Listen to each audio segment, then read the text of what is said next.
The morning my father said, "Do not start without me," I believed he was on the road. He actually meant my sister's engagement party was running late.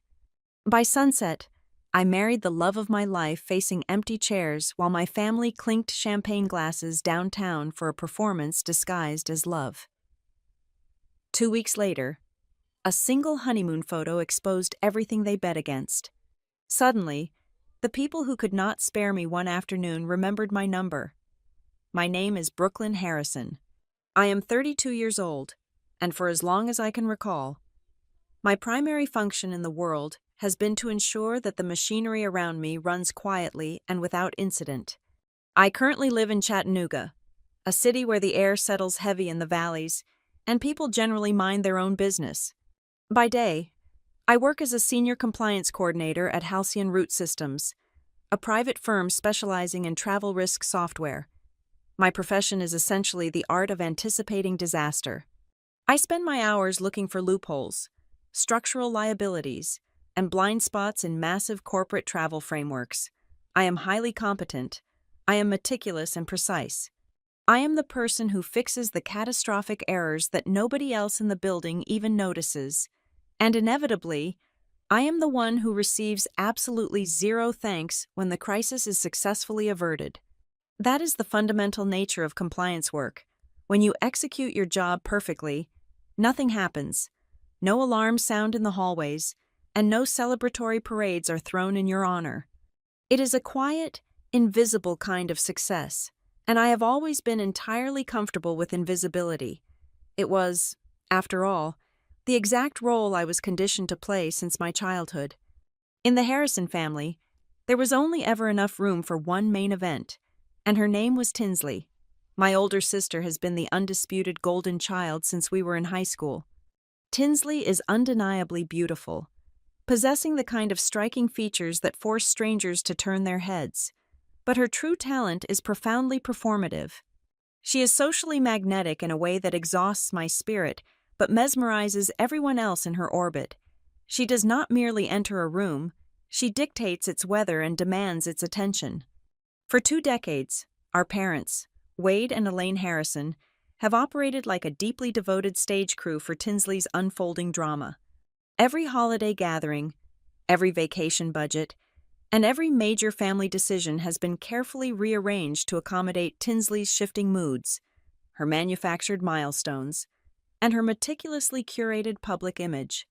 If Tinsley demanded a destination graduation trip, we quietly skipped Christmas gifts that year to fund it.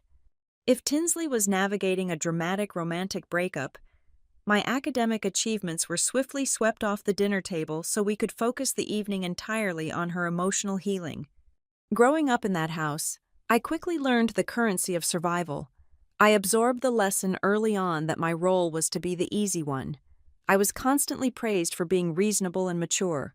For many years, I wore those adjectives like heavy badges of honor, failing to realize until I was well into my 20s that being called mature by your parents is often just a polite, sanitized way of thanking you for swallowing your disappointment before anyone has to witness it. I became the daughter who required absolutely no maintenance, the one who was always expected to understand why there was never quite enough time, enough money, or enough attention left over for her. Then I met Dean Mercer.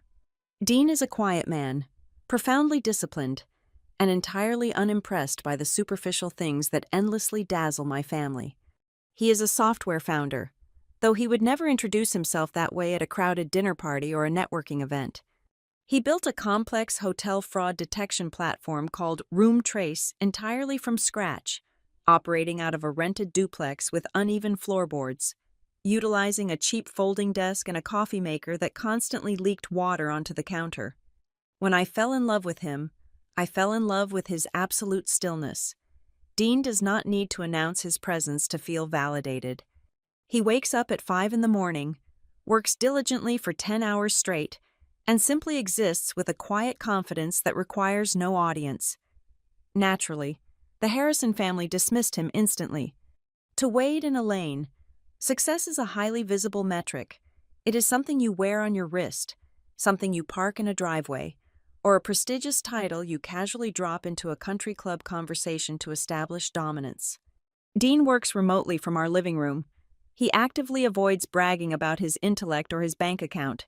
He dresses plainly in solid colors and well-worn denim, and he completely refuses to perform the concept of success in a language my parents can comprehend. They looked at his quiet demeanor and his lack of a shiny corporate badge, and they immediately categorized him as a failure, or at best, a temporary placeholder in my life until I found someone more presentable. They never bothered to ask what room trace actually did, or how many late nights Dean spent writing complex code that protected millions of dollars in hospitality transactions. They only saw what he was not projecting. The climax of their disdain crystallized at Thanksgiving, hosted at my aunt's sprawling house in Franklin, Tennessee. We were seated around a massive oak dining table, the air thick with the smell of roasted turkey, expensive wine, and the sharp edge of passive aggression. The house was full of cousins gossiping and relatives eager to showcase their latest acquisitions. Wade, holding a heavy crystal wine glass, looked directly across the table at Dean. The room happened to grow quiet, just long enough for his voice to carry perfectly over the clinking of silverware. "So, Dean," my father started, wearing a tight smile that did not reach his cold eyes, "when are you going to wrap up this little computer project of yours and get a real job with a payroll department and an office key?" The entire table erupted into laughter. It was not a gentle chuckle. It was a loud, unified dismissal. My mother laughed softly, taking a delicate sip of her white wine, as if Wade had just delivered a brilliant punchline. Tinsley smirked, leaning into her own reflection in the nearest dining room mirror. Completely unbothered by the cruelty of the moment, I froze completely. I felt the hot blood rushing to my ears, my hands gripping the linen napkin in my lap until my knuckles turned bone white. I was the only person in the room not laughing. I braced myself, waiting for Dean to snap, to rightfully defend himself, to list the revenue his platform was quietly generating, or to simply walk out the front door. Instead, Dean stayed perfectly calm. He did not flush with embarrassment or raise his voice. He took a slow, measured breath, met my father's condescending gaze directly, and answered politely, "I am actually quite happy with where my project is heading, sir, but I appreciate your concern." He did not seek validation from anyone at that table. A moment later, I felt his warm hand find mine under the heavy wood of the table. He gave my trembling fingers a firm, steadying squeeze. In that one silent, grounding gesture, Dean demonstrated more dignity and grace than my entire family had managed to muster in over 30 years of speech. He anchored me to reality while my family floated away on their own arrogance. A few months later, during a rainy weekend trip to a secluded rented cabin tucked deep in the Blue Ridge Mountains, Dean asked me to marry him. The rain had been falling steadily for 48 hours, trapping us inside with nothing but a crackling fire and the sound of water hitting the tin roof. There were no hidden photographers waiting in the bushes, no extravagant set pieces designed for social media consumption, and no audience to applaud. It was just the two of us, sitting on a worn sofa, and a sincere promise that felt as solid and immovable as the mountain ground beneath my feet. I said yes with tears streaming down my face, feeling a profound, overwhelming sense of safety that I had never experienced in my childhood home. And yet, as we packed our bags and drove back down the winding mountain roads the next morning, staring out at the thick fog rolling gracefully through the ancient trees, a small, foolish hope ignited deep inside my chest. Despite my history, despite the Thanksgiving humiliation, and entirely against my better judgment, I let myself believe that a wedding might finally change things. I believed that just this once, for one single afternoon in my entire life, my family might actually look at the two daughters they raised and choose me. Dean and I decided on a late spring wedding. We did not want a grand ballroom, a 5-course plated dinner, or a towering cake that cost more than our first car. Instead, we found a beautiful, secluded cedar lodge tucked into the dense, green mountains just outside Asheville, North Carolina, The vision was incredibly simple and completely ours. We planned for exactly 56 chairs arranged on a grassy bluff overlooking the valley. We wanted the sharp, clean scent of mountain air. Hundreds of warm string lights draped through the ancient pine branches, and handwritten vows that actually meant something. There would be no waste, no performative spectacle, and no manufactured drama. It was designed to be an intimate gathering of people who genuinely cared about us, a quiet celebration of a quiet love. The beauty of the wedding was in its personal touches. Dean, who spent his days writing complex software code, spent his weekends in the cramped backyard of our rented duplex, covered in sawdust. He decided to build our wedding arbor himself.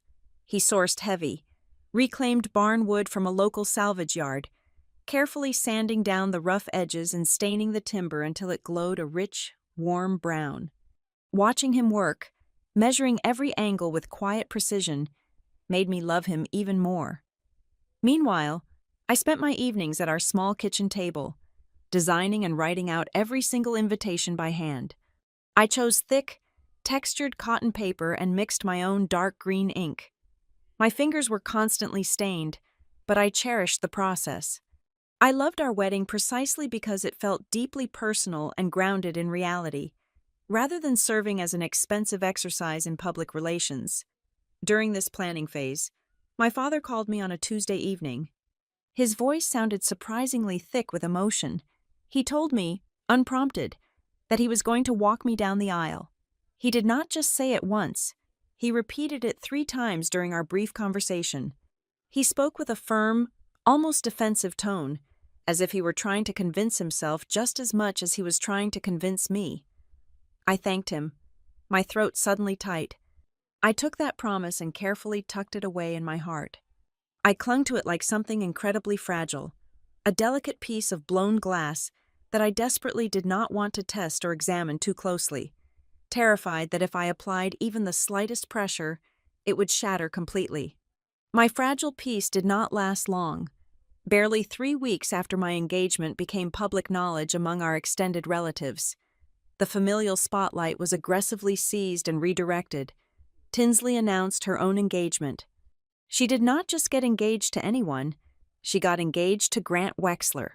Grant was the polished, impeccably groomed heir to the Wexler family, a wealthy dynasty that owned a string of boutique luxury hotels across the South.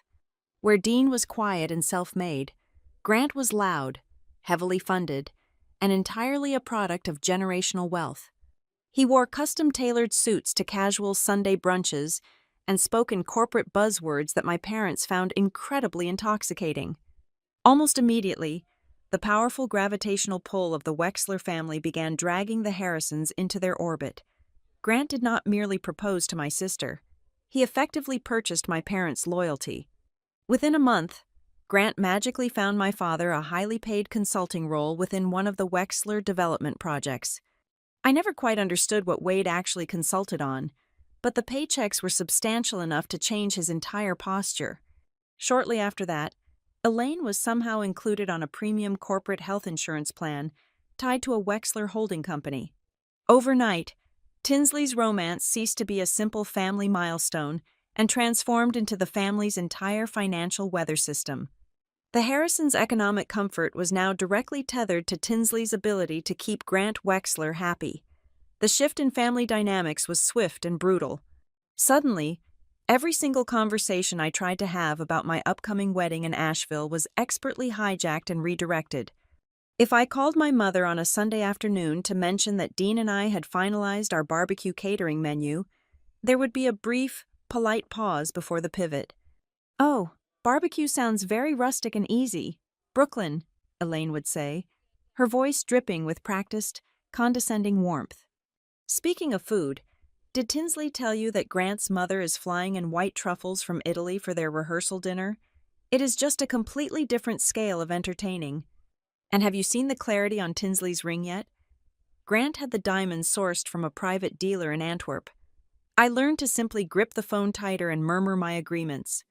Conversations about my Cedar Lodge evaporated, replaced entirely by endless updates regarding Tinsley's venue ideas, Tinsley's high society future, and Tinsley's increasingly elite social calendar.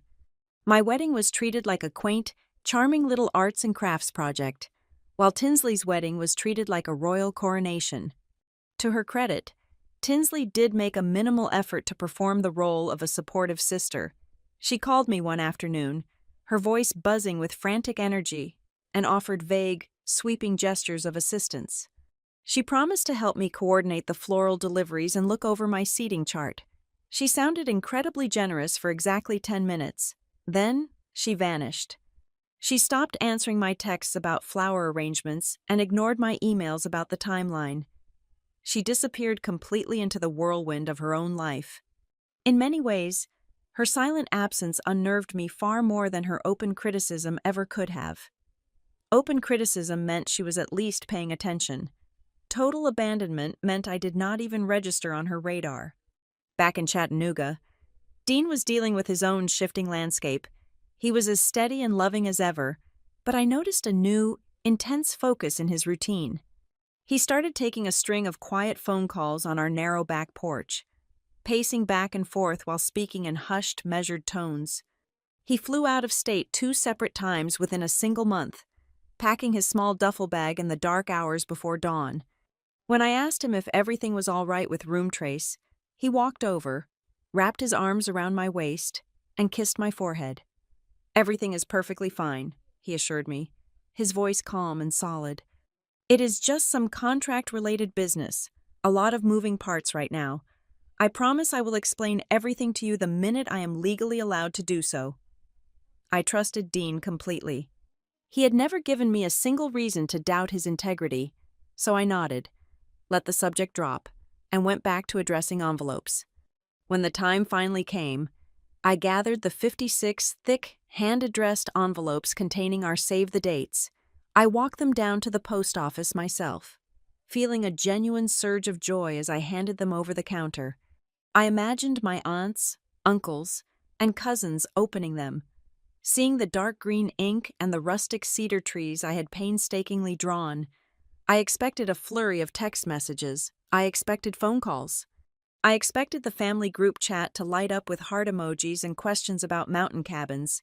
Instead, there was nothing. Days passed, and a heavy, suffocating silence settled over my phone. No one mentioned the beautiful paper. No one asked about booking accommodations in Asheville. The family group chat remained entirely focused on Grant's upcoming birthday gala. I sat on my living room sofa, staring at the dark screen of my phone, and a cold realization began to wash over me. I sensed it almost physically, a tight knot forming in the pit of my stomach. The absolute silence from my family did not feel like the natural lull of busy people. It felt deliberate. It felt sharp.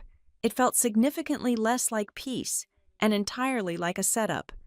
The silence that followed my save the dates was not an administrative oversight. It was a quarantine. The truth did not arrive with a dramatic confrontation. It slipped out through a casual phone call with my Aunt Marla on a Tuesday afternoon. Marla had always been the family sieve, entirely incapable of holding water or secrets. She called to ask about hotel blocks, but her geography was completely wrong. She asked if Dean and I had secured rooms near the downtown district, specifically mentioning the valet parking situation off Broadway. I stopped wiping down my kitchen counter. I asked her why she was looking at hotels in Nashville when the lodge was in North Carolina. Marla paused. The silence on the line was thick and suffocating. She stammered, then finally confessed that she was looking at the itinerary for Tinsley's engagement party. She read the details aloud to me. The party was scheduled for the exact same Saturday as my wedding. It was set to begin at 6 o'clock in the evening on the rooftop of the flagship Wexler Hotel. I did the math in my head instantly. The drive between Nashville and Asheville is nearly 5 hours on a clear highway. There was no logistical miracle that could bridge that gap. The scheduling was a zero-sum game. Anyone choosing to stand on that rooftop holding a flute of imported champagne was, in plain English, choosing not to sit in a cedar chair and watch me get married. I hung up the phone and dialed my sister. I expected a flurry of apologies, perhaps a frantic excuse about a misunderstood calendar. Instead, Tinsley answered on the second ring, sounding completely serene. When I asked her about the date, her response was so polished it felt rehearsed in front of a mirror. She spoke of venue availability and media scheduling. She used words like synergy and press cycles. "You have to understand how these things happen in real life. Brooklyn," she said, her voice dripping with artificial sympathy. "Grant's public relations team only had this one weekend available before the fourth quarter push. We simply could not turn it down. Besides, your event is so intimate. I knew you would not mind keeping it low-key." I ended the call without screaming. Screaming implies a loss of control, and my professional life is built on maintaining control when complex systems fail. I began pulling at the threads of the timeline. The first thread unraveled quickly. I discovered that Tinsley's heavy, foil-stamped engagement invitations had been mailed out a full 2 weeks before I sent my handmaid save-the-dates. She had known my wedding date for 4 entire months. She had locked her date, booked the Wexler rooftop, and dispatched her invitations while actively letting me sit at my kitchen table drawing cedar trees in dark green ink. The sheer mechanics of the betrayal required coordination. I needed to see the blueprint. That evening, my closest friend, Naomi Porter, came over to my duplex. Naomi is a public defender. She spends her days cross-examining hostile witnesses and tearing apart flimsy alibis.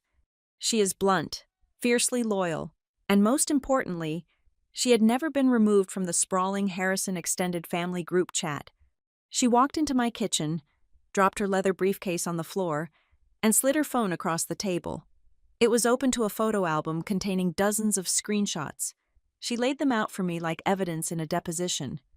"I have been compiling this since Tuesday," Naomi said, her voice flat and professional. "You need to see exactly how they engineered this." The screenshots exposed a meticulously organized pressure campaign. Tinsley had not simply sent out invitations. She had executed a targeted lobbying effort. She called our aunts, uncles, and cousins one by one. The text summarized her talking points. She systematically reduced my wedding to just a little mountain weekend, a casual getaway that could be missed without consequence. In the same breath, she elevated her engagement party into a mandatory networking event. She promised appearances by influential investors, old money Nashville guests, and prominent press outlets tied to the Wexler brand name. For a family addicted to social climbing, she was offering them an exclusive elevator up. I scrolled through the messages, watching my relatives negotiate their attendance. I saw them weighing my quiet commitment against Tinsley's high society spectacle. It was a brutal calculus, and I was losing in every single exchange. Then, Naomi tapped the screen and opened one final image. It was a direct exchange between Tinsley and my father. It had been mistakenly sent to the larger group chat and quickly deleted. But Naomi had caught it. Wade had texted Tinsley to express a fleeting moment of paternal hesitation. "Are we certain about doing this on the exact same weekend?" He had written, "It feels a bit harsh on your sister." Tinsley's reply was a surgical strike against my humanity. "Do not worry about Brooklyn," she typed. "She will get over it because she always does." I stared at those 10 words until the glowing letters blurred. That was the core of it. Tinsley had successfully weaponized my own resilience against me. My entire life of being reasonable, of swallowing disappointment, of demanding nothing so my parents could have an easier time, had not earned their respect. It had only taught them that my pain was a permanent, exploitable resource. They believed I was simply a vessel built to absorb their selfishness without cracking. I handed the phone back to Naomi. I felt completely hollowed out, as if a surgeon had gone in and removed my heart, leaving only cold air in my chest. The next morning, I called Wade. I asked him directly how he planned to attend both a 6 o'clock party in Nashville and a 5 o'clock ceremony in Asheville. He panicked. He dodged every direct question, stammering about Grant's demanding schedule and the complexities of the consulting role the Wexlers had provided him. He used a lot of words to say absolutely nothing. I called Elaine next. She sighed heavily into the receiver, sounding inconvenienced by my grief. "Please, Brooklyn, do not be dramatic about this," she scolded gently. "It is just a calendar conflict. We are trying to navigate a very complicated season for your sister. You need to be the mature one right now." The verdict had been handed down. Over the next 14 days, the mail carrier brought a steady stream of thick, textured envelopes back to my duplex. I opened them one by one. They were the response cards I had so carefully designed. One by one, the boxes for joyfully declines were checked. Uncle David and Aunt Sarah, Cousin Melissa, the relatives from Atlanta, the cousins from Memphis. Nearly every single branch of the Harrison family tree withered and detached itself from my life. They chose the Champagne Tower. They chose the Wexler name. On the final Friday of the month, exactly 3 weeks before the wedding, I sat on my sofa with Dean by my side. He held my hand in his jaw clenched tight in silent fury. I opened my phone and went to the main family group chat.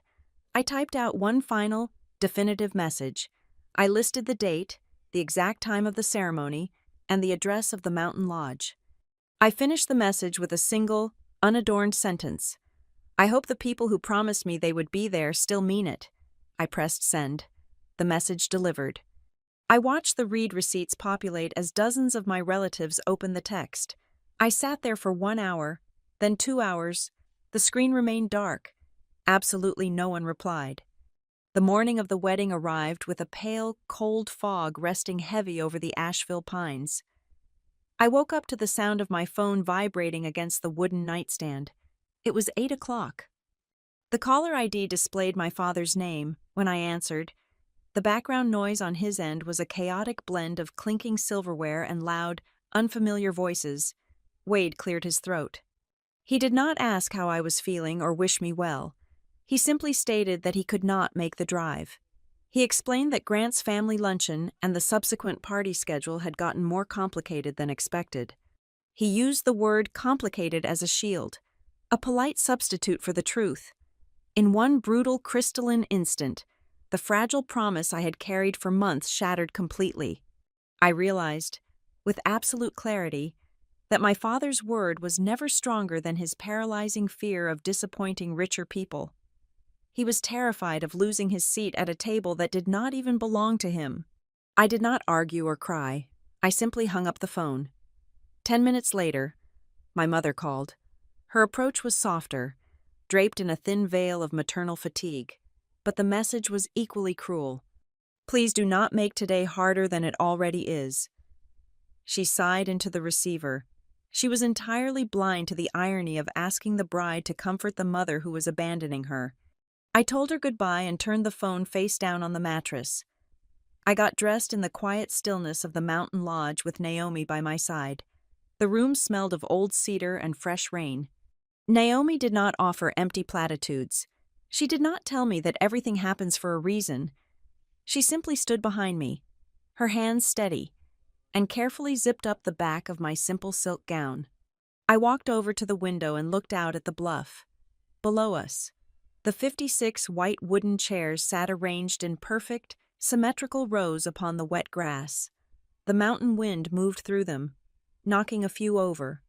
Without people to fill them, the chairs no longer looked celebratory. They looked stark and accusatory, like bleached bones left out in the sun. They were a physical monument to everyone who had decided I was not worth the drive. While Naomi went downstairs to coordinate with the caterer, I sat on the edge of a velvet armchair. Against every instinct of self-preservation, I picked up my phone and opened social media. Tinsley's profile was the first to appear.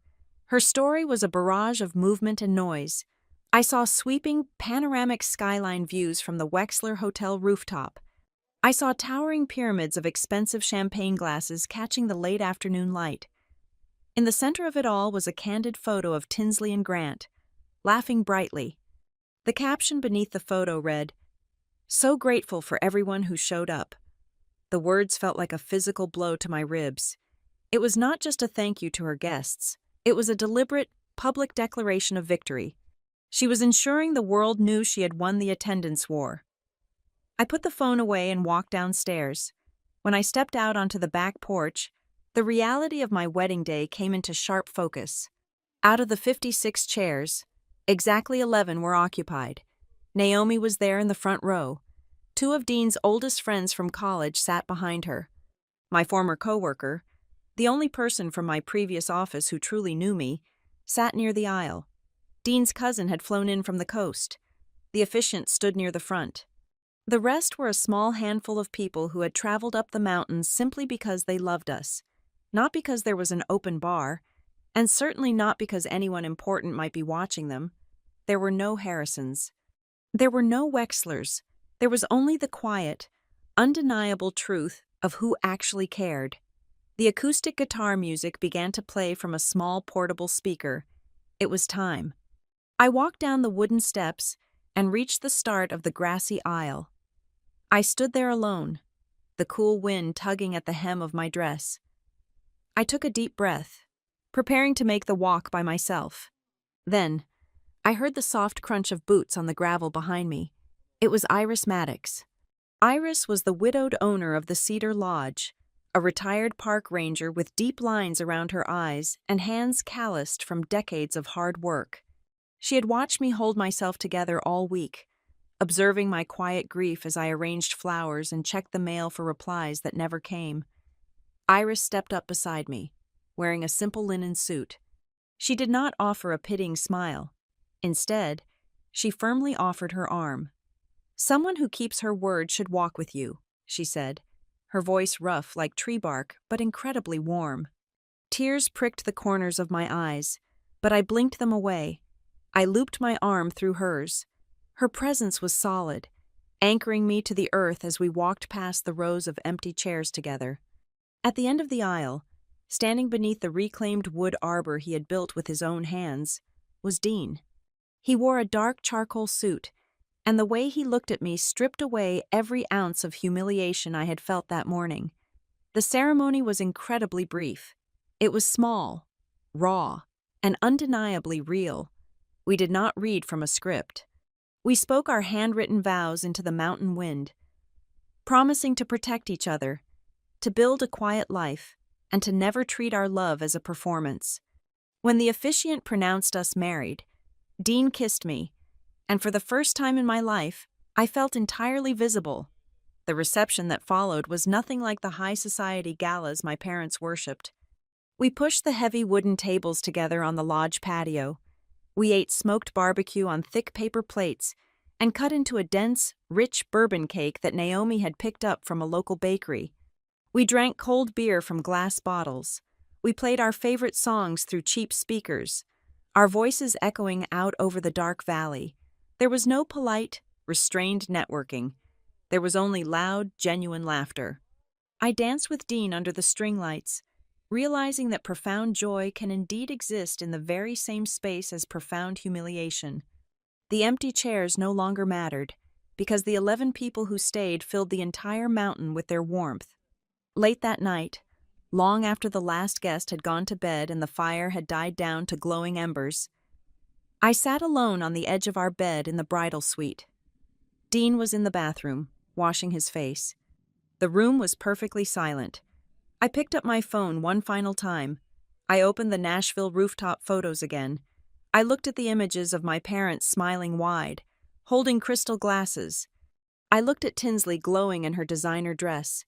I looked at Grant appearing incredibly triumphant, the wealthy orchestrator of my family's complete surrender.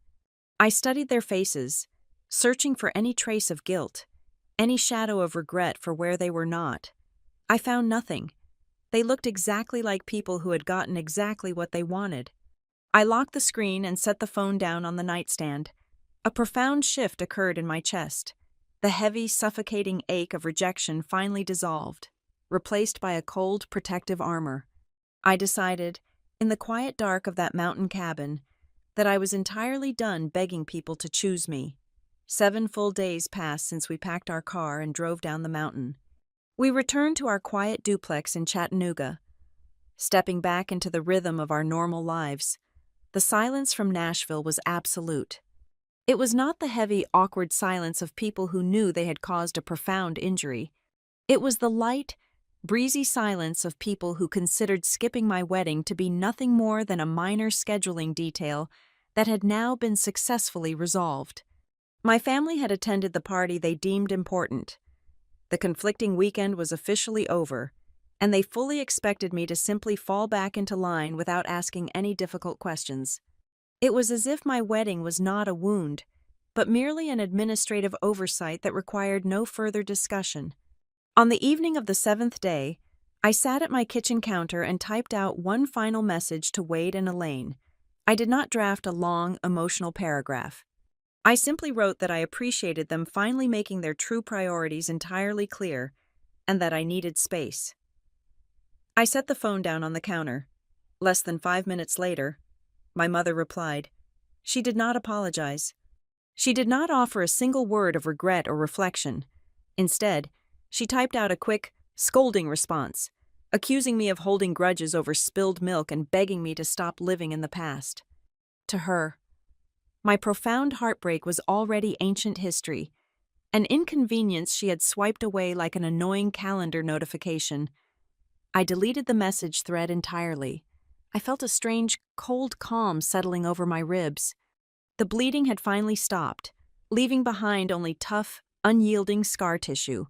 I was done waiting for an apology that would never arrive. While I was severing these final emotional tethers, Dean was operating in a completely different gear. Over the next 48 hours, he spent almost every waking moment on the phone. He paced the worn wooden floors of our living room, speaking in low, rapid tones.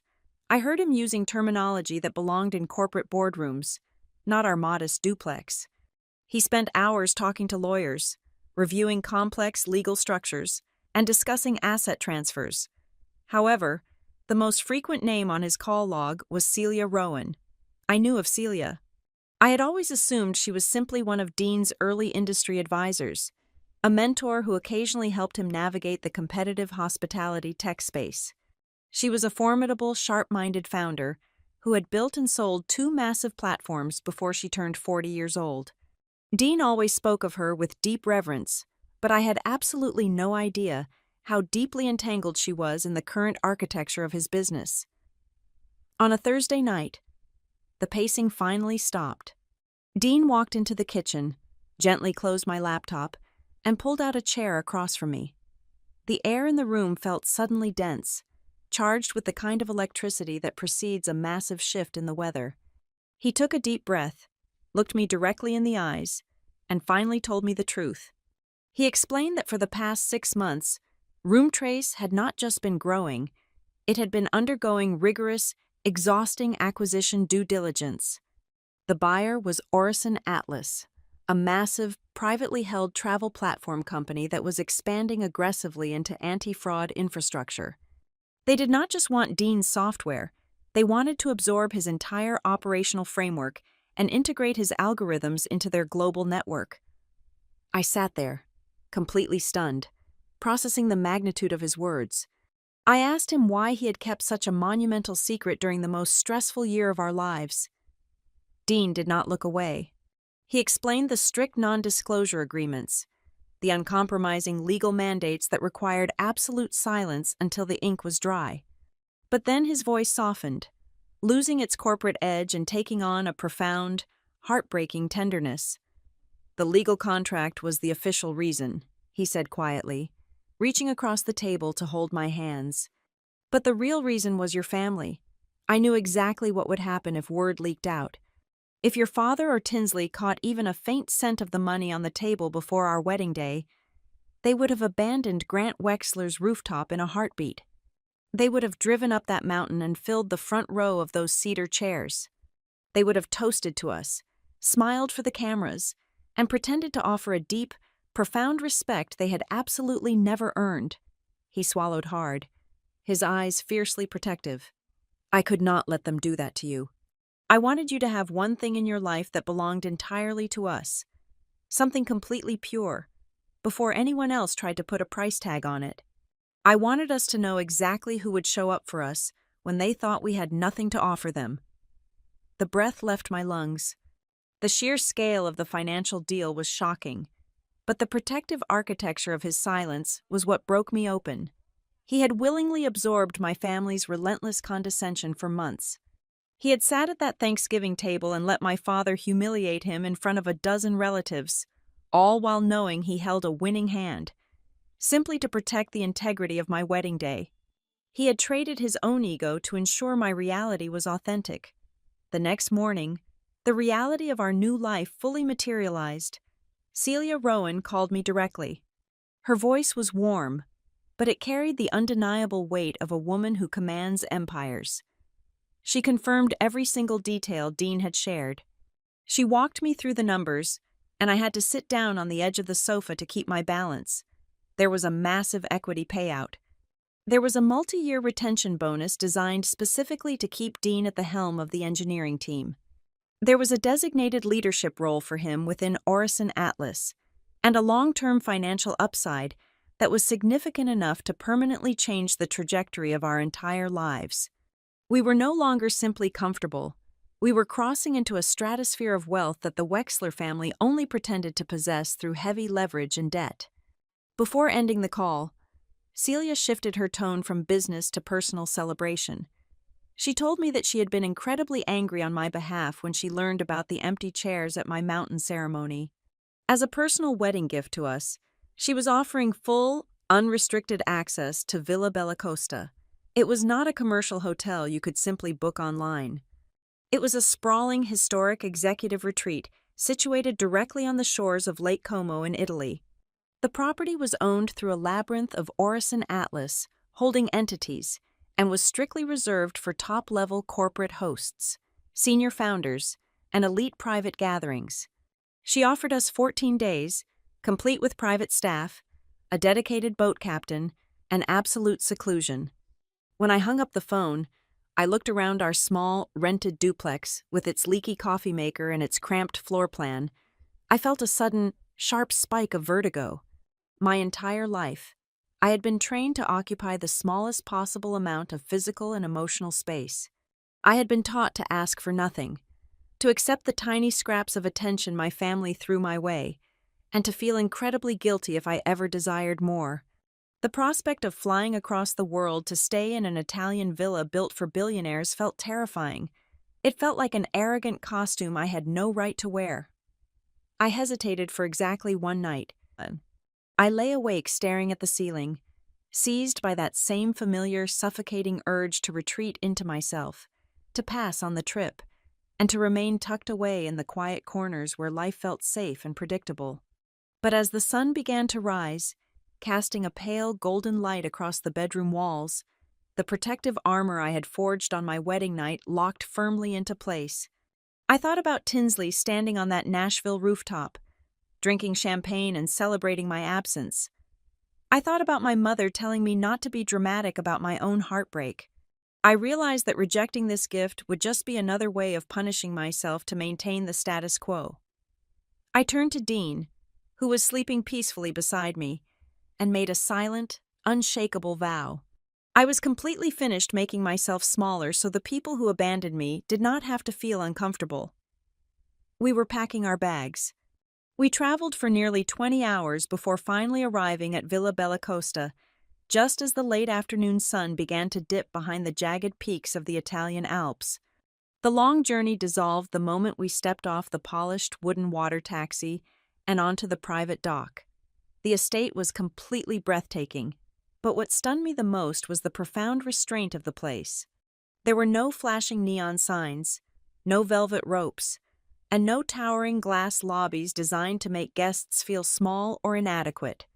Instead, we were greeted by ancient stone terraces carved seamlessly into the steep hillside, surrounded by thick groves of gnarled olive trees that had likely stood there for hundreds of years. Inside the villa, the floors were made of cool, dark wood that creaked softly under our footsteps, holding the history of the house. Every morning, the rich scent of freshly baked bread drifted up from the kitchen right at dawn, mingling with the crisp breeze rolling off Lake Como. Our suite overlooked a view of the deep blue water that was so perfectly calm it barely felt real. I spent the first 3 days simply unlearning the physical tension I had carried in my shoulders for over 30 years. I could not help but contrast this environment with the flashy, desperate world my sister constantly performed online. Tinsley and the Wexler family defined luxury entirely by how many people were forced to watch them consume it. Their version of wealth was loud, abrasive, heavily mortgaged, and constantly demanding external validation. Villa Bellacosta was the exact opposite. This level of luxury felt quiet, deeply earned, and incredibly private. It was a space so secure in its own immense value that it did not need an audience to prove it existed. For the first time in my life, I felt safe enough to actually trust my surroundings. On the fourth evening of our stay, the quiet seclusion shifted. Dean was formally invited to an intimate dinner hosted by the Orison Atlas leadership team, who were holding a private executive retreat at a neighboring estate across the water. A few prominent industry guests and legal advisors were also in attendance. I dressed carefully in a simple, dark navy silk dress, fully expecting to spend the next 4 hours playing the traditional, decorative role of the supportive new spouse. I assumed my only job was to smile politely, nod at the appropriate intervals, and remain entirely unremarkable while the men at the table discussed the future of global travel infrastructure. The dinner took place on a sprawling stone patio illuminated by dozens of thick white candles and a canopy of stars. The conversation flowed easily through complex market trends, aggressive acquisition strategies, and software architecture. About 2 hours into the meal, the tone of the table grew serious. The topic shifted sharply toward integration challenges. A senior vice president leaned forward, expressing deep concern about vendor risk exposure and the massive compliance blind spots that inevitably occur when two highly complex data systems merge. He was specifically worried about the vulnerabilities in tracking third-party access points, citing potential liabilities that could cost the company millions of dollars in regulatory fines. I took a slow sip of my sparkling water. I recognized the exact structural flaw he was describing. It was the very foundation of my daily work. Without asking for permission, and without a single trace of the hesitation my family had ingrained in me, I simply spoke up. I leaned forward, resting my hands on the white linen tablecloth, and broke down the exact nature of the liability. Using my extensive background as a senior compliance coordinator at Halcyon Route Systems, I outlined the specific framework required to mitigate third-party risk during large-scale data migrations. I explained the absolute necessity of aggressive, early-stage auditing and detailed how to build an automated containment protocol that would instantly freeze compromised vendor endpoints before any digital infection could spread through the Orison Atlas network. I spoke uninterrupted for perhaps 4 solid minutes. When I finished my explanation, the entire table was perfectly silent. I instinctively braced myself for the familiar, patronizing chuckle my father would have delivered, or the swift, embarrassed change of subject my mother would have initiated to silence me. Instead, the senior vice president nodded slowly, pulled out a silver pen from his jacket pocket, and asked me to repeat my second point so he could write it down. The chief executive officer asked me a highly technical follow-up question regarding strict regulatory compliance in the European market, which I answered with absolute certainty. For the very first time in my adult life, a table full of strangers who held actual, immense power responded to me as if my profound competence was an obvious fact, rather than a shocking anomaly. They did not treat me like an accessory. They treated me like a genuine authority. Later that evening, as the dinner party began to wind down and guests moved toward the waiting boats, Celia Rowan quietly pulled me aside. We stood near the edge of the stone balustrade, looking out at the moonlight reflecting off the dark surface of the lake. She held a heavy crystal glass of red wine and studied me with a sharp, approving gaze. "Dean is an absolute visionary," Celia said smoothly, the cool night air catching her voice. "He built a brilliant product from the ground up. But listening to you at that table tonight, it became incredibly clear to me that while he knows exactly how to build the engine, you are the one who understands exactly how to armor it and protect its scale. That specific combination of skills under one roof is extraordinarily rare." Celia did not stop at a compliment. Right there on the terrace, she offered me a seat at the table. She formally invited me to consult as the lead compliance architect on the Room Trace Integration Planning Committee for Orison Atlas, effectively immediately after our honeymoon concluded. The compensation she casually mentioned was staggering, but the money was entirely secondary. It was a monumental professional breakthrough that belonged entirely to me. It was not a favor granted through my marriage, and it certainly was not a hollow nepotism role manufactured to buy loyalty. It was a direct, undeniable validation of my own intellect. The remaining days of our honeymoon felt completely untethered from the heavy gravity of my past. Dean and I spent our afternoons walking hand in hand through the narrow, winding cobblestone streets of the small lakeside villages. We ate fresh pasta, drank rich espresso, and occasionally made quiet, deeply satisfying jokes about the people who had recently called him unemployed. We laughed out loud about Wade demanding to know when Dean would finally secure a real job with a payroll department, marveling at the delicious irony that Dean now possessed a controlling stake in a corporation that likely owned the very buildings Wade desperately wanted to consult for.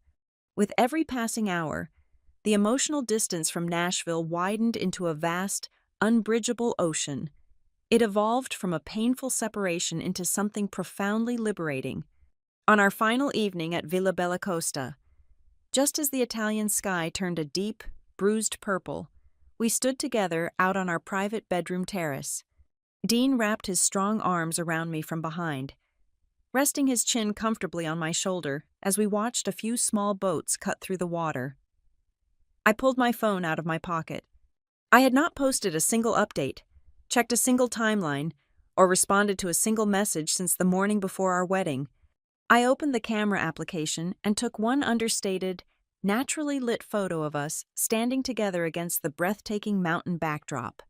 There were no towering champagne pyramids, no forced, agonizing poses, and no desperate pleas for social attention. We just looked fiercely happy, deeply grounded, and entirely at peace. I opened my social media profile, attached the single image, and typed out a short, perfectly measured caption. Married the right man. Grateful for the ones who meant it. I pressed the button to publish the post, slipped the phone back into my pocket, and turned around to kiss my husband, feeling entirely ready for whatever chaos the morning would bring. I woke up to a sound I had not heard in over 3 weeks. The heavy, persistent vibration of my phone rattling against the polished marble nightstand cut through the quiet Italian morning. The sun was just beginning to crest over the jagged peaks of the Alps, casting a pale golden light across the heavy wooden floorboards of our suite. I reached over, still half asleep, and picked up the device. The lock screen was an absolute wall of digital desperation. It was not just a few scattered notifications, it was an avalanche. There were 47 unread text messages, 22 missed calls, and over a dozen frantic voice notes. The sheer volume of it did not feel human. It felt mechanical, like an algorithm that had suddenly realized a catastrophic error and was aggressively trying to self-correct. I sat up against the massive headboard, pulling the crisp white sheets over my legs, and began to scroll. My father was the very first in line. Wade did not bother to ask how I was doing, nor did he mention the wedding he had skipped. His message was entirely transactional, driven by a panicked need to categorize the environment I had casually displayed to the world. "Whose property is that in your photo?" he demanded. "That is not a commercial hotel terrace. Who are you staying with?" Elaine's message arrived exactly 4 minutes after his. She executed a complete, breathtaking pivot from her previous scolding. The mother who had recently accused me of holding grudges over spilled milk was suddenly radiating manufactured warmth. "Darling, the photo is absolutely stunning," she typed. "We need to plan a huge celebratory dinner the exact moment you two return home. We have so much to catch up on." She wanted to immediately bask in a glow she had spent months actively trying to extinguish. The extended relatives were the most pathetic to read. These were the cousins who had actively ignored my hand-painted invitations. The aunts and uncles who had left those 56 cedar chairs empty to drink Grant Wexler's champagne. They were now flooding my inbox with red heart emojis and exclamation points. "I always knew Dean was destined to do incredible things," wrote a cousin from Memphis, who had once loudly complained about Dean's worn leather shoes. The revisionist history was happening in real time. They were aggressively rewriting their own memories to align with my new, undeniable reality. But Tinsley's messages were the true masterpiece of the morning. They arrived in 3 distinct phases, mapping her psychological collapse perfectly across the screen. The first phase was raw, unfiltered confusion. "Are you in Italy?" she asked at exactly 6 in the morning, her local time. 45 minutes later, the confusion morphed into deep suspicion. She had clearly been zooming in on the background of my photo, analyzing the stonework and the location. "How did you get access to that terrace?" "That is a private corporate retreat. Grant says you cannot just book that." Finally, another hour later, her facade completely shattered into a panicked, frantic command. "Call me immediately." Tinsley's entire sense of self, her absolute authority within the Harrison family, depended on her always understanding the social hierarchy before anyone else did. She was suddenly flying completely blind, and the loss of control was visibly terrifying to her. Across the bedroom, Dean's phone began to vibrate on the opposite nightstand. He rolled over, picked it up, and squinted at the bright screen. He let out a short, incredibly hollow laugh and handed the phone across the bed to me. It was a direct message from Grant Wexler. The tone was sickeningly familiar, draped in a fake masculine camaraderie that Grant had never once extended to my husband before. "Hey, buddy," Grant wrote. "Looks like you two are enjoying the lake. Incredible news today. I just saw the industry wire. We really need to get together and talk shop soon. Wexler Properties could definitely use a platform like Roomtrace in our portfolio." It was breathtakingly audacious. Grant was happily fishing for proprietary information, completely bypassing the fact that his family had actively participated in humiliating us just weeks prior. He was pretending the knife in our backs was just a friendly pat on the shoulder. The puzzle pieces clicked firmly into place. I opened a web browser and navigated to the major hospitality trade outlets. There it was, dominating the front page of the leading financial technology news site. A massive acquisition announcement had been published at dawn, Eastern Standard Time. The headline was bold, black, and completely unavoidable. Orison Atlas had officially acquired Roomtrace. The extensive article specifically named Dean as the brilliant solo founder and featured a glowing, highly complimentary quote from Celia Rowan regarding the revolutionary future of fraud prevention in global hospitality systems. The financial terms were not explicitly detailed, but the article prominently noted it was one of the largest private tech acquisitions of the entire fiscal quarter. Sitting there in the quiet dawn, I pictured the collective mourning occurring back in Tennessee. I could almost physically see the Harrison family piecing the narrative together over their morning coffee. The horrifying realization was settling over them in humiliating, real-time clarity. The quiet man in the plain shirts, the man they had relentlessly dismissed and mocked at the Thanksgiving table, had just vaulted into a level of legitimate success they could not possibly belittle. He held power that Grant Wexler could only dream of borrowing. And the daughter they had deemed too unimportant to celebrate, the daughter whose wedding day was traded for an audition, was currently standing beside him on a billionaire's terrace in Europe. They had bet their entire social standing on the wrong horse, and the race was being broadcast on every screen they owned. I sat there for nearly an hour, reading every single message. I listened to every frantic voice note. I did not reply to a single one of them.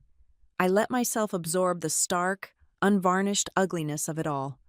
I felt the profound emptiness of conditional love, recognizing exactly how quickly human affection magically appears the exact second that status and wealth do.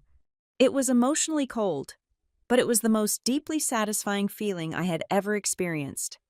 The lingering ghosts of my childhood neediness evaporated completely, burned away by the harsh, clarifying light of their transparent greed.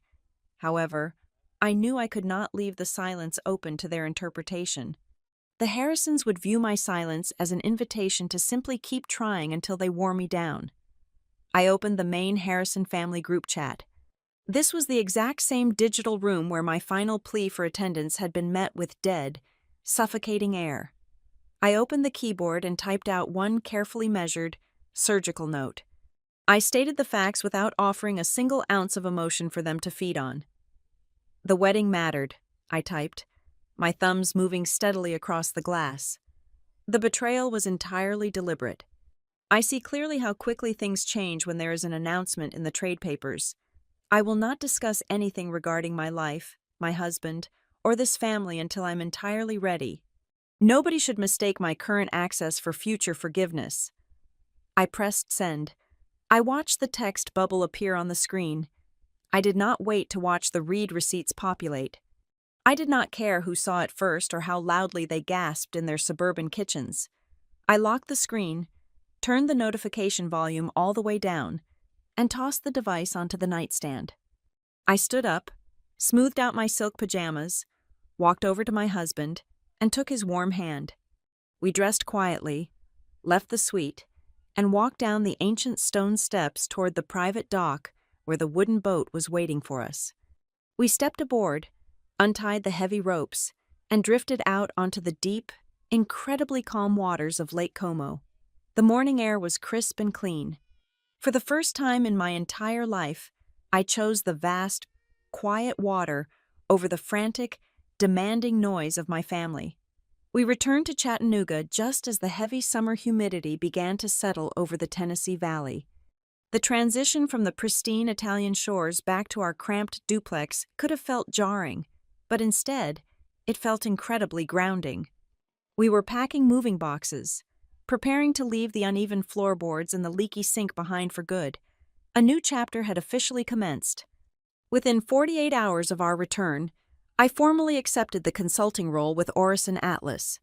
I submitted my resignation at Halcyon Root Systems, handed over my complex compliance portfolios, and stepped into a space that was entirely my own.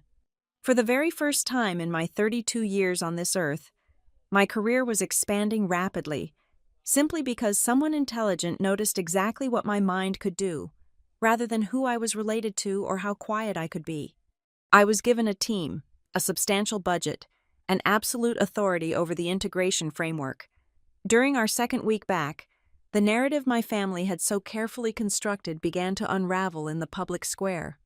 A highly respected Southern business podcast, one that was religiously consumed by the exact demographic of old money investors my parents desperately worshipped, released a lengthy audio profile on Dean and the room trace acquisition. The host spent over an hour diving into the architecture of the platform. Near the end of the interview, the host asked Dean how he managed to navigate the crushing regulatory hurdles in the early days when he had absolutely no capital. Dean did not hesitate. His voice, steady and clear over the microphone, drifted through the speakers of my laptop. He stated, almost in passing, that the entire early compliance structure and the foundational legal documentation were single-handedly built by his wife. He explained that I had architected the risk mitigation protocols late at night at our kitchen table, long before a single investor believed the company would ever matter. The social shockwave was immediate. The Harrisons, realizing that their prolonged cruelty was now clashing violently with our highly public success, instantly began revising their own memories. They engaged in a frantic campaign of historical fiction. Through Naomi, I heard the ridiculous stories my parents were spinning. They were actively telling our extended relatives that they had always been concerned but fundamentally supportive of our unconventional journey. They claimed that skipping my wedding was just an unfortunate, unavoidable logistical tragedy, rather than a calculated financial calculation. Tinsley, meanwhile, engaged in a desperate digital retreat. She was acutely aware that the social optics had shifted dramatically out of her favor. I noticed that she was quietly, methodically deleting the vast majority of the engagement party content that had once completely flooded her social media feeds.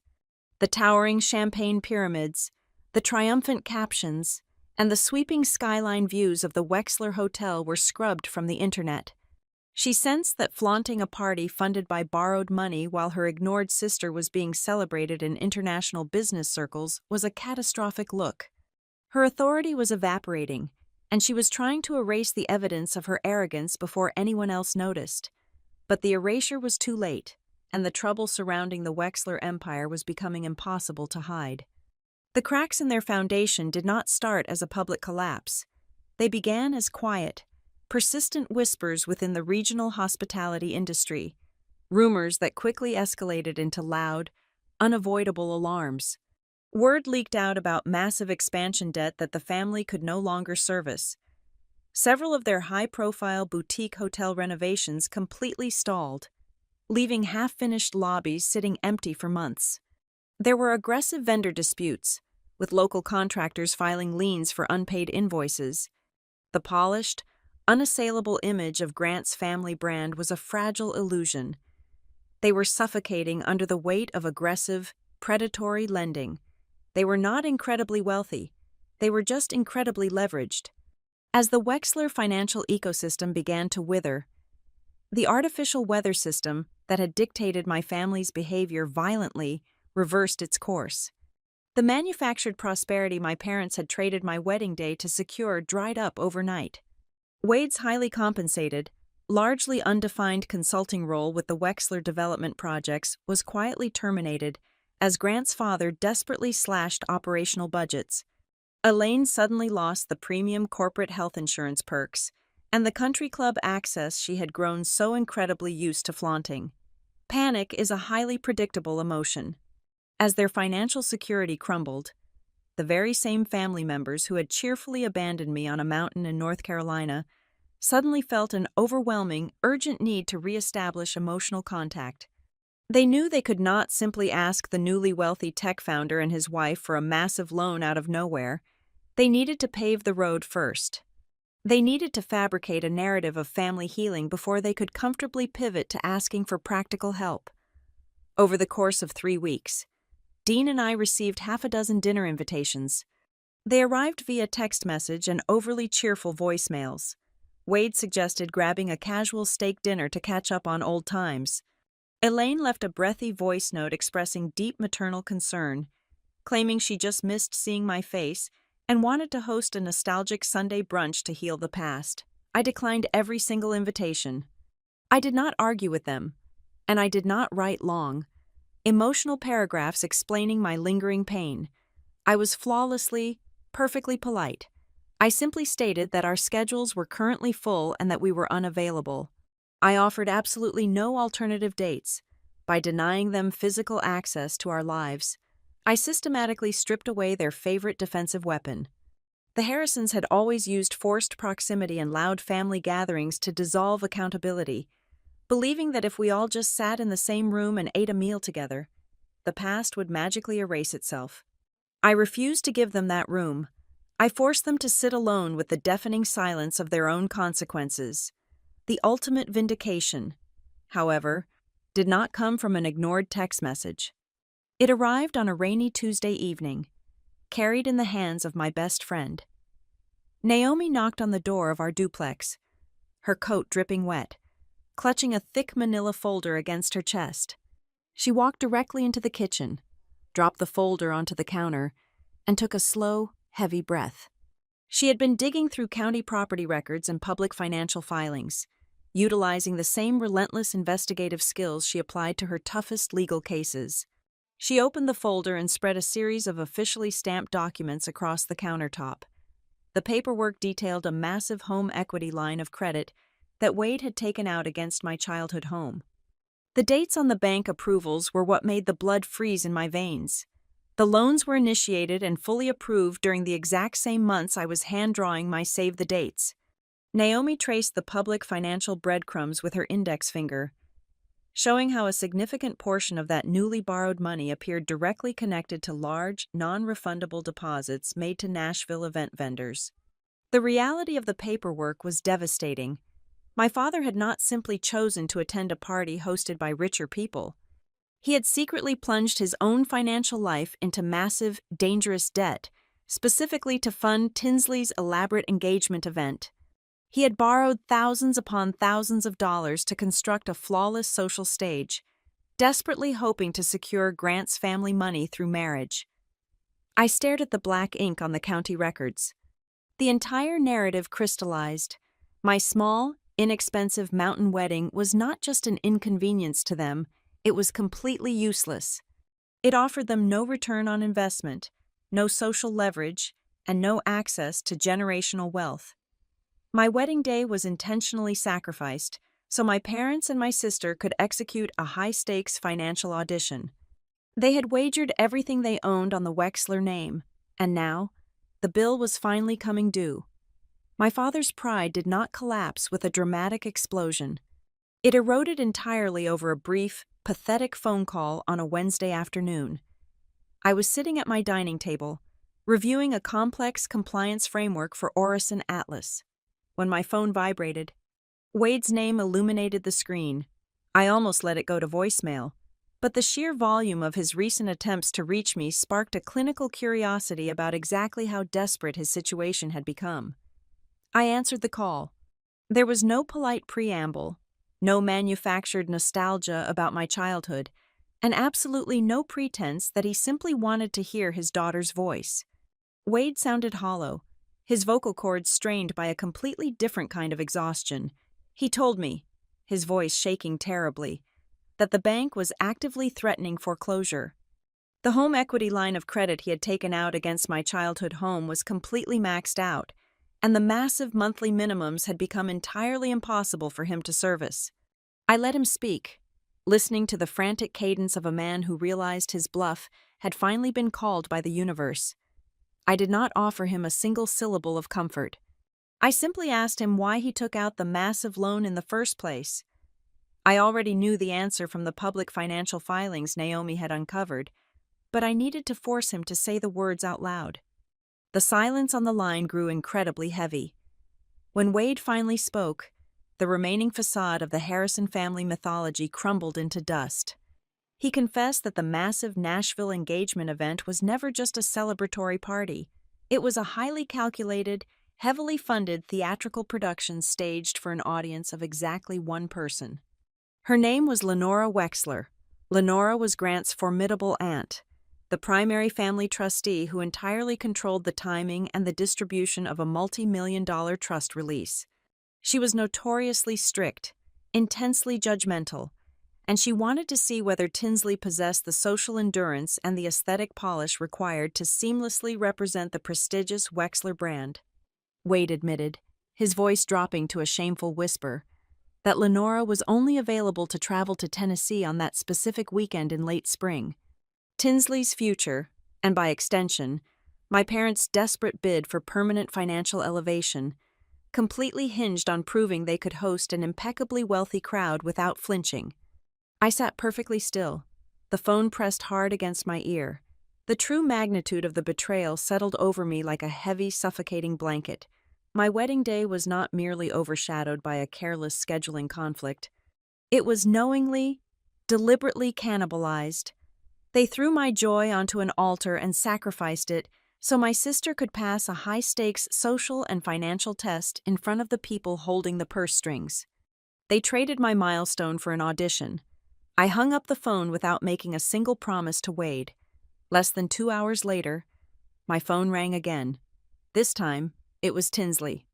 She began the conversation with theatrical sobbing, a practiced performance she had honed over decades, designed specifically to elicit immediate sympathy. She cried loudly about the crushing stress of the Wexler family debts, the unbearable pressure of maintaining her flawless public image, and how incredibly unfair the world was being to her. I remained entirely silent, refusing to offer the soothing reassurances she was so accustomed to extracting from me. Deprived of the emotional oxygen she expected, her sorrow rapidly metastasized into fierce, venomous entitlement. Her tears vanished instantly, replaced by a sharp, demanding tone. She insisted that Dean and I possessed more money than we could ever possibly spend, and that we were being incredibly cruel by sitting back and watching our own parents suffer. She stated, with absolute, breathtaking arrogance, that we could solve this entire nightmare with one simple wire transfer. I let her finish her desperate pitch. Then, I asked her the single question she could not possibly dodge. The question that had been burning a hole in my chest since the moment I saw those empty white chairs blowing in the mountain wind. "Did you choose my wedding day?" I asked, keeping my voice incredibly low and perfectly steady. "Because you knew I was the one person in this family who would bleed quietly?" Tinsley choked on her breath. She tried to deflect, stammering frantically about calendar logistics and strict venue constraints, but I refused to let her pivot away from the blade. I asked it again, demanding a direct answer. Cornered, exhausted, and finally stripped of her usual defense mechanisms, Tinsley surrendered the ugly truth. She said yes in substance, if not in elegance. She practically screamed that I had always made things easier for everyone else because I was perfectly capable of absorbing pain without creating a massive public scandal. She deeply resented me for my resilience, and because she knew I would survive the heartbreak without burning the house down, she decided I was the safest casualty. I ended the call immediately, feeling a strange, profound sense of closure. The ghost haunting my childhood had finally been dragged into the light and named. While the Harrison women were attempting to extract emotional and financial concessions from me, Grant Wexler was simultaneously attempting to execute a parallel maneuver against my husband. The very next morning, Dean showed me a lengthy, aggressively cheerful email he had received directly from Grant. Grant was pretending that the ongoing family tension was simply a minor, emotional misunderstanding between the women. He bypassed the drama entirely and pitched Dean on a massive, exclusive fraud control partnership. He proposed integrating the room trace architecture across the entire sinking portfolio of Wexler properties. He dressed the pitch up in slick corporate synergy buzzwords, but the underlying financial desperation was painfully transparent. Grant was trying to use Room Trace's flawless industry reputation to instantly stabilize his own crumbling operations. He still viewed my marriage not as a union of two human beings, but as a highly lucrative resource pipeline that he was inherently entitled to tap into. Dean did not consult a public relations team, nor did he agonize over the response. His refusal was absolute, cold, and entirely uncompromising. He drafted a very brief reply, stating that Orison Atlas maintained incredibly strict standards regarding vendor risk and ethical liability. He informed Grant that mixing their advanced engineering with an organization that routinely weaponized family relationships for financial gain would completely poison everything he and I had built together. Dean hit send, permanently locking the Wexler family out of our professional ecosystem. The external pressure on Wade and Elaine was mounting by the hour. The bank was officially threatening to initiate formal foreclosure proceedings within 30 days. The local social circles were whispering loudly about their collapse. The walls were completely closing in on the oversized house they had leveraged to buy an illusion. That evening, I sent a single, definitive message to my parents. I did not offer a blind wire transfer. I did not offer hollow forgiveness. I offered them exactly one narrow path forward.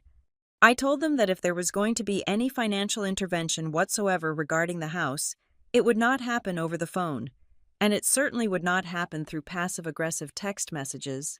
It would only happen after a mandatory, face-to-face meeting.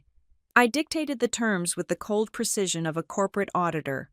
The meeting would take place in their living room. Naomi would be present as my legal counsel and official witness. Every single financial document, every bank statement, and every unpaid invoice would be laid out completely bare on the coffee table. Most importantly, I demanded that the absolute truth be spoken plainly into the room. There would be no more rewriting history, no more softening the betrayal, and no more pretending that my wedding was anything less than deliberate collateral damage. If they wanted a lifeline to survive the storm they created, they had to look me directly in the eye and confess exactly what they did to me, with absolutely no revisions. The heavy oak front door of my childhood home was unlocked when we arrived on Thursday evening. I pushed it open and stepped into the sprawling, over-decorated foyer. The air inside smelled of expensive vanilla candles and quiet desperation. My parents and my sister were already gathered in the formal living room. They had arranged themselves on the plush cream sofas, looking expectant and tragically hopeful. There was a silver tray with a freshly prepared tea service sitting on the mahogany coffee table. They had genuinely convinced themselves that I was arriving softened by my recent financial success, ready to play the familiar role of the forgiving, accommodating daughter. They expected tears, a few hollow apologies, and a heartwarming reconciliation that would end with me quietly writing a massive check to save them all from absolute ruin. Instead, I walked into the room flanked by Dean, Naomi, and a sharply dressed corporate attorney named David. We did not sit down. David stepped forward and placed a thick, heavy leather folder directly onto the center of the coffee table, pushing the silver tea tray aside. The dull thud of the paperwork hitting the wood instantly changed the entire temperature of the room. My mother pulled her silk shawl tighter around her shoulders. Tinsley shifted uncomfortably, her eyes darting frantically between Naomi and the attorney. I stood near the stone fireplace, resting my hand lightly on the cold mantel, and looked at the family that had happily traded my joy for a cocktail party. I did not raise my voice. I did not scream. True power does not require volume. It only requires absolute clarity. I opened the folder. I started laying out the physical evidence of their betrayal, piece by piece, across the glass table. I presented the precise timeline, spelling out the dates with surgical precision. I showed them the printed screenshots of Tinsley lobbying our relatives, reducing my sacred vows to a casual mountain weekend. I laid out the stark financial records Naomi had pulled, highlighting the massive home equity line Wade had authorized exactly 8 weeks before my wedding invitations were mailed. Finally, I placed a copy of the Wexler family trust structure on the table, detailing the specific pressure coming from Grant's Aunt Lenora. I looked directly at my father and stated the undeniable truth of the room. I told him that my wedding was not merely overshadowed by a busy social calendar, it was knowingly and deliberately cannibalized. I was treated as acceptable collateral damage in Tinsley's desperate bid to secure the Wexler approval and the generational money that came with it. Wade stared at the documents. His face turned a pale, sickly shade of gray. For the very first time in my entire life, my father did not attempt to bluster his way out of accountability.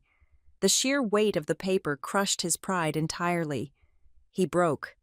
His shoulders slumped forward, and he buried his face in his hands. When he finally looked up, his eyes were wet. He admitted, his voice barely a rough whisper, that he had chosen access, comfort, and utter cowardice over his own daughter. He confessed the ugliest truth of all. He sat on a glamorous rooftop, drinking imported wine while I walked myself toward a marriage he simply did not deserve to witness. Elaine followed his confession. She did not offer empty excuses about complicated schedules. She looked down at her lap, her manicured fingers trembling slightly, and delivered a smaller but equally brutal admission. She told me that she had simply assumed I would forgive them. She said she relied entirely on the fact that I had always swallowed my pain to make the house run smoothly. Her fundamental assumption that my unconditional love was actually a limitless tolerance for abuse became its own profound form of cruelty. Tinsley, however, could not handle the quiet accountability.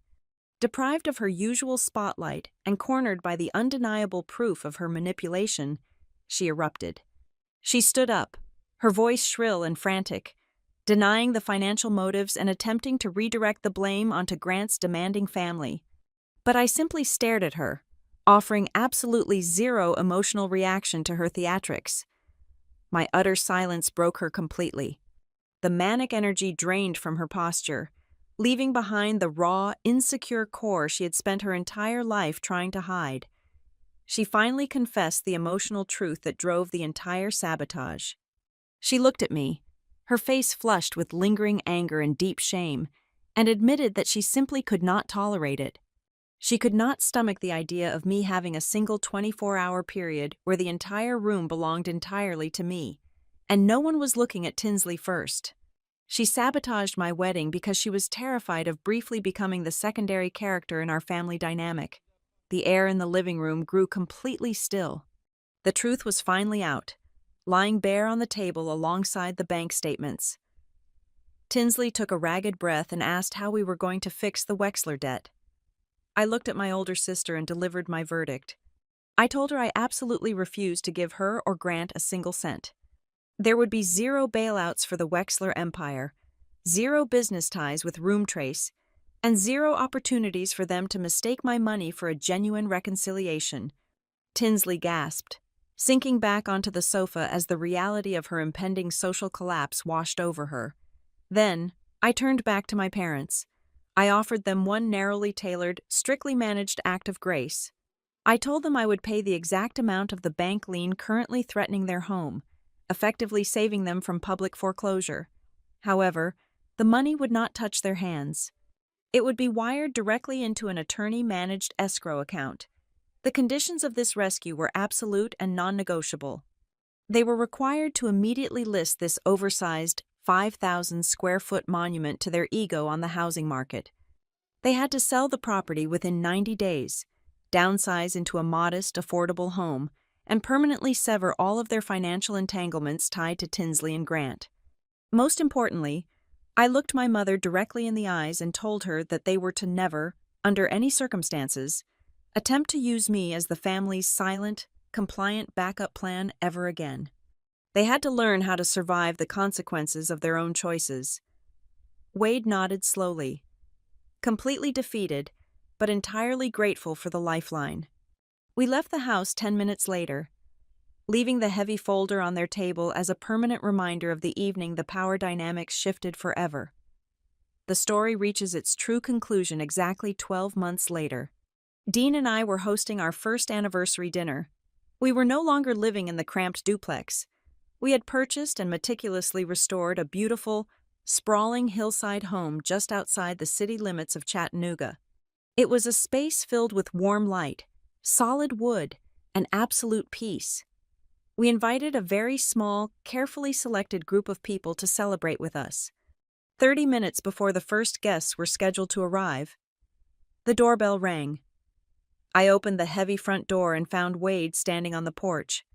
He was dressed in a simple, inexpensive sweater, standing next to a modest sedan parked in our wide driveway. He was holding a large, unpretentious bouquet of fresh mountain wildflowers. He did not puff his chest out, he did not demand attention, and he offered absolutely no excuses for the past.